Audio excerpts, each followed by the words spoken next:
Uma verdadeira lavada.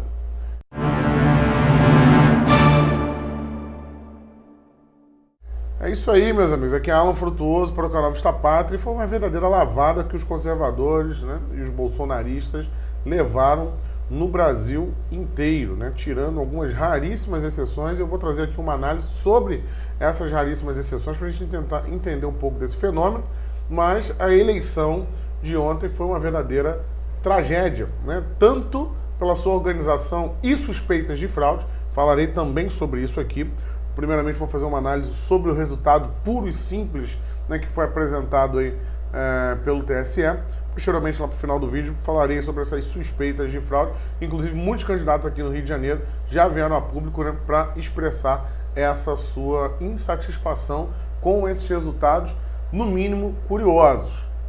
Nós tivemos o PSOL e os partidos do Centrão, né, como o DEM, né, por exemplo, ganhando, né, mais força do que já tem, principalmente o PSOL, tá? A esquerda aí vindo forte, né? Quem duvidava da Manuela Dávila no Rio Grande do Sul, ela chegou lá, né? Chegou com como as pesquisas estavam apontando, com um número forte aí para o segundo turno. O cara que ficou na frente dela, o do MDB, né, teve a ajuda do PTB, né, que acabou desistindo da candidatura e apoiou, né, o candidato, o Sebastião Melo do MDB, e direcionou esses votos. Então colocou ali pau a pau com a Manuela Dávila, mas é no mínimo chocante você ver o PCdoB, o Partido Comunista do Brasil, aí chegando com força. Outro que nós vimos chegando com força foi o Guilherme Boulos, né? Guilherme Boulos, que inclusive chegou com num percentual maior do que as pesquisas apontavam, né? E o Celso Russomano, apoiado pelo presidente Jair Bolsonaro, ali praticamente empatado com o candidato do MBL, né? O Arthur Duval, o Mamãe Falei. O MBL, inclusive, que aumentou a sua bancada na Câmara de Vereadores, né, que contava com Fernando Holliday, e agora conta com mais 2 vereadores. O MBL agora tem 3 vereadores na Câmara, e o PSOL também aumentou muito a sua bancada na Câmara de São Paulo, na Câmara do Rio, na Câmara de Porto Alegre, né? É uma expansão generalizada do PSOL, né? Tivemos aí uma boa votação para Benedita da Silva no Rio de Janeiro, né? Também aí do PT. E tivemos aqui o Crivella e o Eduardo Paes chegando com folga ali na frente, né? O Eduardo Paes com uma vantagem muito grande para o Crivella e com uma projeção de vitória, né, um tanto tranquila no segundo turno, né? Claro que tudo ainda pode acontecer, mas o Eduardo Paes, que é do DEM, né, chega forte aí pro segundo turno, assim como em outras capitais, né? Tivemos o DEM ganhando em Florianópolis, tivemos o DEM ganhando em Curitiba no primeiro turno com o Rafael Greca, tivemos Calil, o cara que foi altamente autoritário durante a pandemia, vencendo em primeiro turno, sendo que em Belo Horizonte tinha um candidato apoiado pelo presidente Jair Bolsonaro, o Bruno Engler, né, que foi apoiado de última hora, né? Não houve nenhuma preocupação, e aqui a gente já pode entrar, antes, senão eu vou ficar falando aqui de todas as cidades do Brasil, né? Tivemos aí também o Trad vencendo lá em Campo Grande, no Mato Grosso, né? Tem aí tem o senador da UTRAD também, que está participando dessa articulação do Centrão com o presidente Jair Bolsonaro. E aí fica a reflexão, né? Foi uma atuação vergonhosa do Russomano na eleição, por exemplo. Nomes importantes como Edson Salomão não conseguiram se eleger. O nome apoiado pelo presidente Jair Bolsonaro, a família Bolsonaro, né? Que era assessora aí, a Sonaira, né? Sonaira, ela entrou na rabeta, entrou lá em antepenúltimo lugar, né? Entrou por causa do coeficiente eleitoral, pra vocês terem uma ideia, teve 17 mil votos, apoiada diretamente nas lavas pelo presidente Jair Bolsonaro. Tivemos candidatos aqui no Rio de Janeiro, né, com uma performance, né, altamente assustadora comparada às últimas eleições. Por exemplo, o Leandro Lira, que era vereador, né, foi puxado aí para os Republicanos, né, foi apoiar o Crivella, né, se prestou a isso, a apoiar o prefeito Crivella, e acabou saindo de 29 mil votos na última eleição, quando ele foi eleito vereador, para 3 mil votos. Tivemos a Rogéria Bolsonaro com menos votos do que o Luiz China, apoiado aqui pelo canal. A Rogéria Bolsonaro ficou com 2 mil e pouquinhos votos. O China ficou com 2.347 votos, ou 247 algo nesse sentido, né? Ficou como suplente. E tivemos candidatos, como exemplo, com o Diego Muguê, aqui no Rio de Janeiro, candidato para vereador, né, que teve só na capital, na última eleição, para deputado estadual, ele teve 8 mil votos. Agora ele teve 1.300 e poucos votos, inclusive sob alegações de fraude. Né, eu vou falar disso mais à frente. Só que antes de falar, né, dessas hipóteses de fraude e daquele cenário esquisitíssimo de ontem à noite, né, sem precedente, de uma paralisação na apuração dos votos como nós nunca vimos antes aqui no Brasil, desde a era aí digital, que é tão bom, aí depois vieram com um supercomputador, enfim, algo muito esquisito, merece ser explicado melhor. O Barroso titubeou, ficou negando, é tudo muito obscuro dentro do TSE, né? Essa que é a verdade. Uma hora não teve invasão de hacks, aí depois teve, mas não foi tão grave assim. Uma hora o sistema que está lento, outra hora o supercomputador que quebrou. No mínimo, quando a pessoa fica dando várias versões, tá, o ser humano, ele naturalmente, ele vai passar a desconfiar. Mas antes da desconfiança, essa eleição ela deixa um recado claro para o presidente Jair Bolsonaro, né, e para as lideranças conservadoras no país, que se negam a ouvir a base, a ouvir o seu povo, né, a ouvir quem colocou eles lá. Um exemplo claro disso é a própria Joyce Hasselmann, né, tomou ali menos de 100 mil votos, ficou em 7º lugar para São Paulo. Foi eleita com uma eleição retumbante. Ah, foi só porque traiu o presidente? Não foi só porque traiu o presidente. Sabe por quê? Porque se fosse assim, o Arthur do Mamãe Falei não tinha tido uma votação tão boa. O MBL não tinha colocado mais 3 vereadores. Então não se enganem que não, só porque traiu. Não é isso. Né? As pessoas estão chateadas, né, de não terem a sua agenda colocada para frente.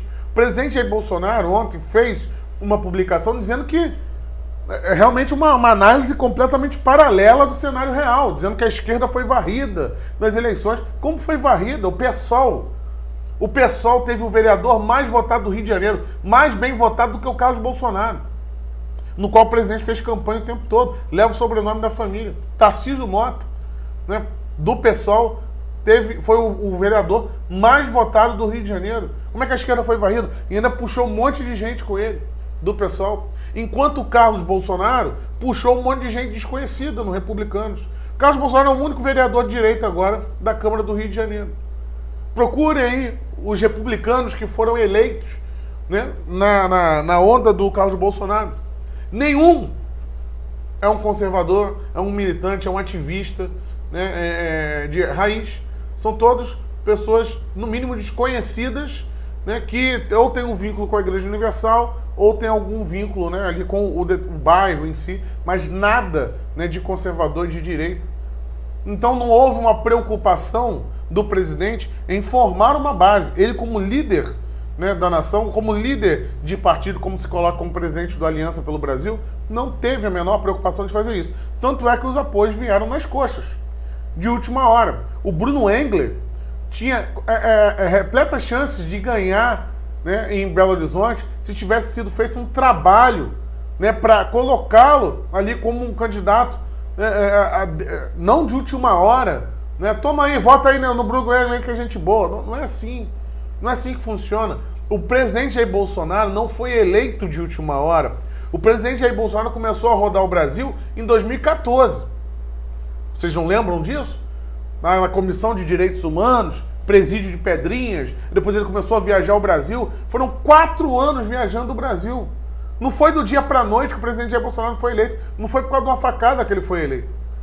Foi muito mais do que isso. Ele fez todo um trabalho, né, e ganhou os corações das pessoas. Agora, quando o presidente ele se ausenta de fazer isso, e as lideranças conservadoras se ausentam de fazer isso, as pessoas que querem cargos políticos, as pessoas que estão na política, que querem comandar partido, se ausentam disso, sobra isso aí. Vota no Russomano aí, ó, porque senão vai ter o Boulos. Vota no Crivella aí, porque senão vai ter Mata Rocha, vai ter Eduardo Paes. Pô, é isso? Porra, um presidente tão popular, é isso que sobra pra gente? O que sobra é simplesmente o menos pior. A prova, o Bruno Engler, né, em Belo Horizonte, é a prova que não é o menos pior. Nós tínhamos quadros para poder fazer um candidato para prefeitura das principais capitais, né, com tempo. Me diga por que o Onyx Lorenzoni, por exemplo, não concorreu a Porto Alegre. Poderia ter sido feito esse trabalho quando ele saiu da Casa Civil. Não, mas são coisas que não é o cara que está aqui na comunicação que tem que fazer, são as lideranças políticas. São pessoas que querem dedicar as suas vidas à política. Tá? Eu não sou político.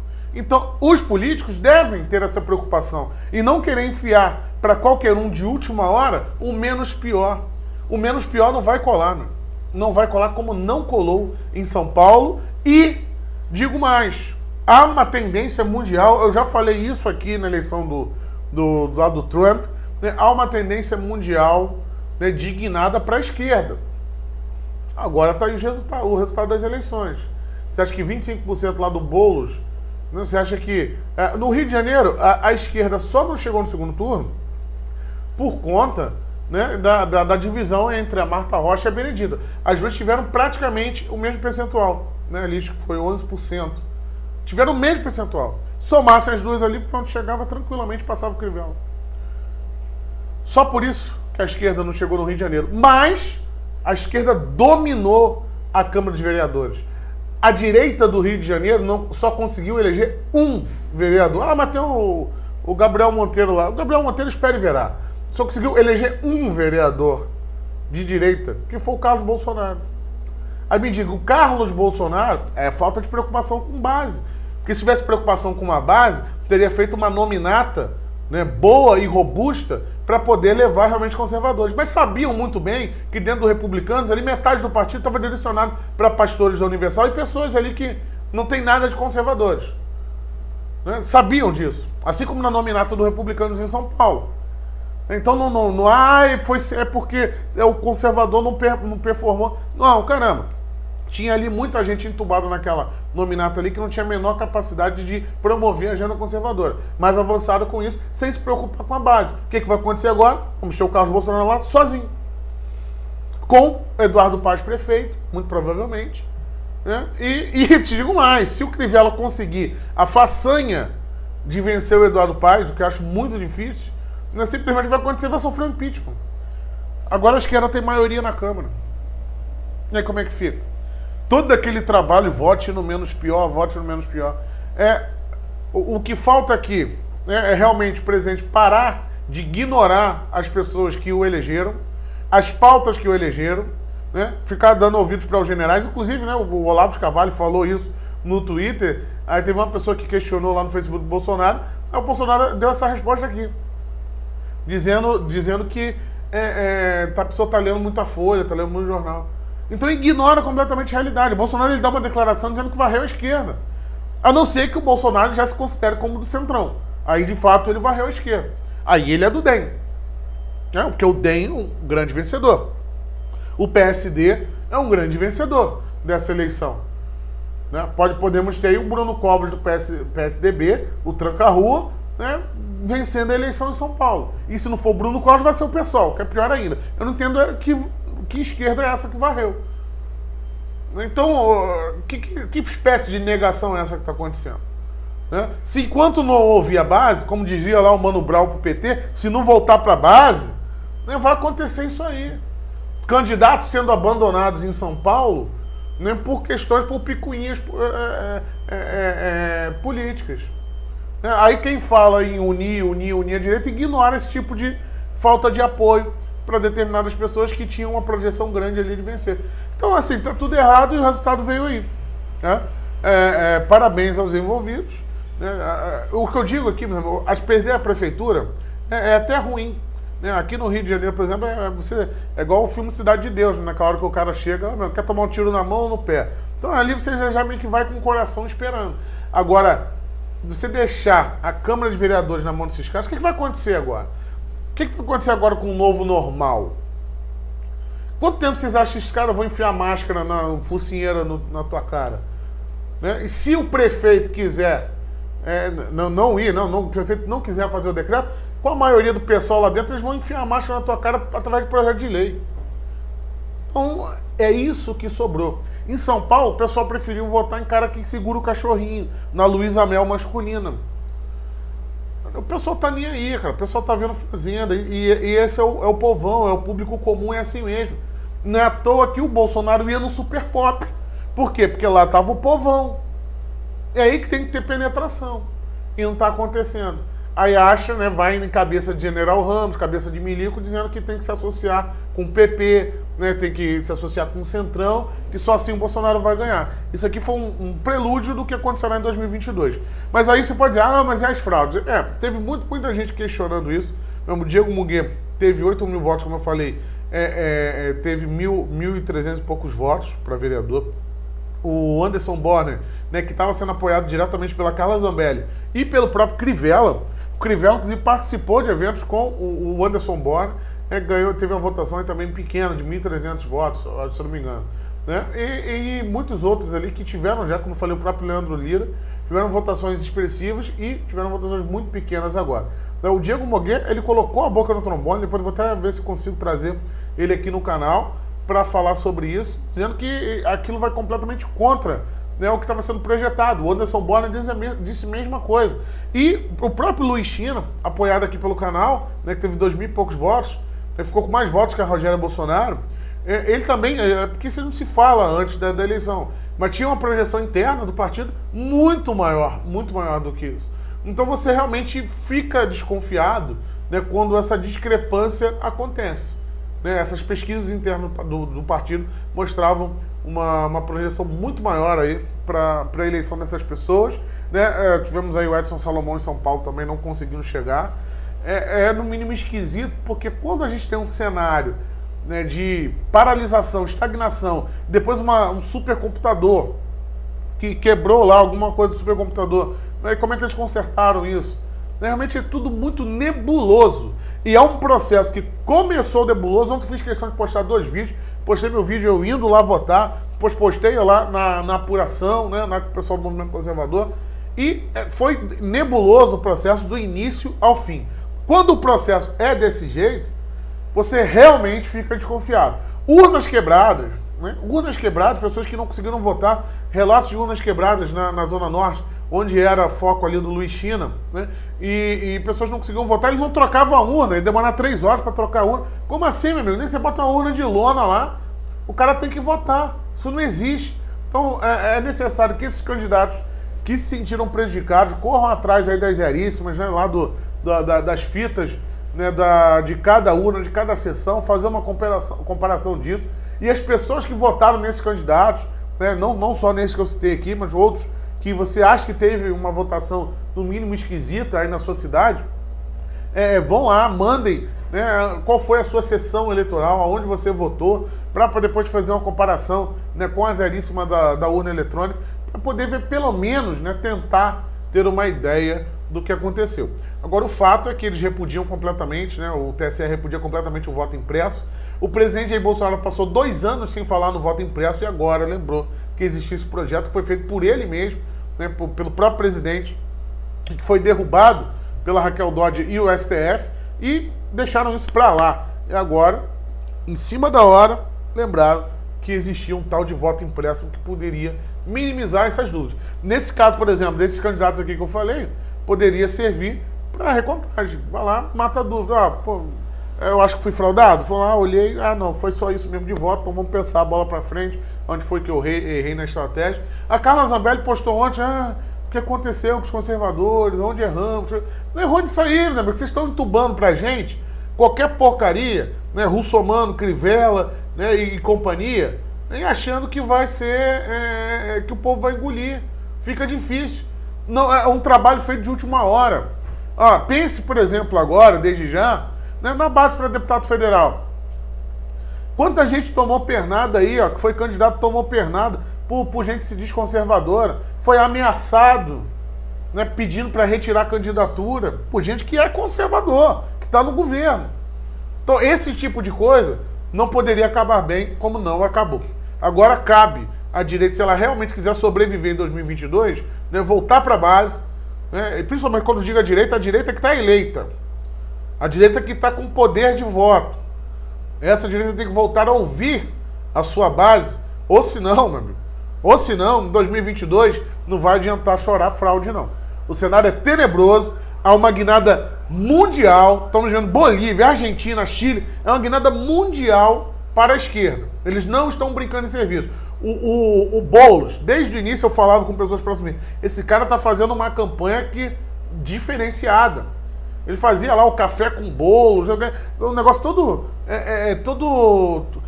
afável, né? Você olhava aquilo, nem parecia que é o Boulos, invasor de terra. Não, era uma coisa amigável. E deu certo, porque a campanha do Boulos foi boa. Ah, não, agora foi... Meu amigo, como é que foi a campanha? O Russomano conseguiu dar uma mudadinha na sua estética da campanha no final, que ele foi falar, né, com os conservadores que ele nem conhecia direito, nem conhecia essa gente.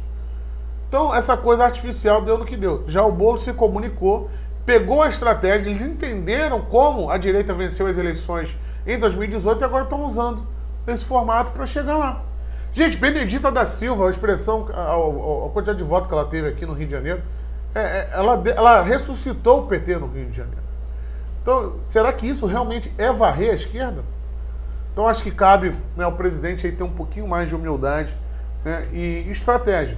Porque o que faltou nessas eleições foram estratégias. Jogaram pessoas com um mês faltando para a eleição no teu colo aí e falou, vota nesse porque é menos pior, vota porque eu tô mandando, porque tu tem que me obedecer, porque não aconteceu e nem vai acontecer. Quem ficar esperando que isso aconteça, vai tomar pau da esquerda. Aqui foi Alan Frutuoso para o canal do Chapado. Se inscreva no canal, ative o sininho. Para os alunos do curso Nós Somos o Ocidente, que tem esse QR Code aqui na tela, o segundo módulo, nós estamos lançando todas as sextas-feiras as aulas novas do segundo módulo do curso.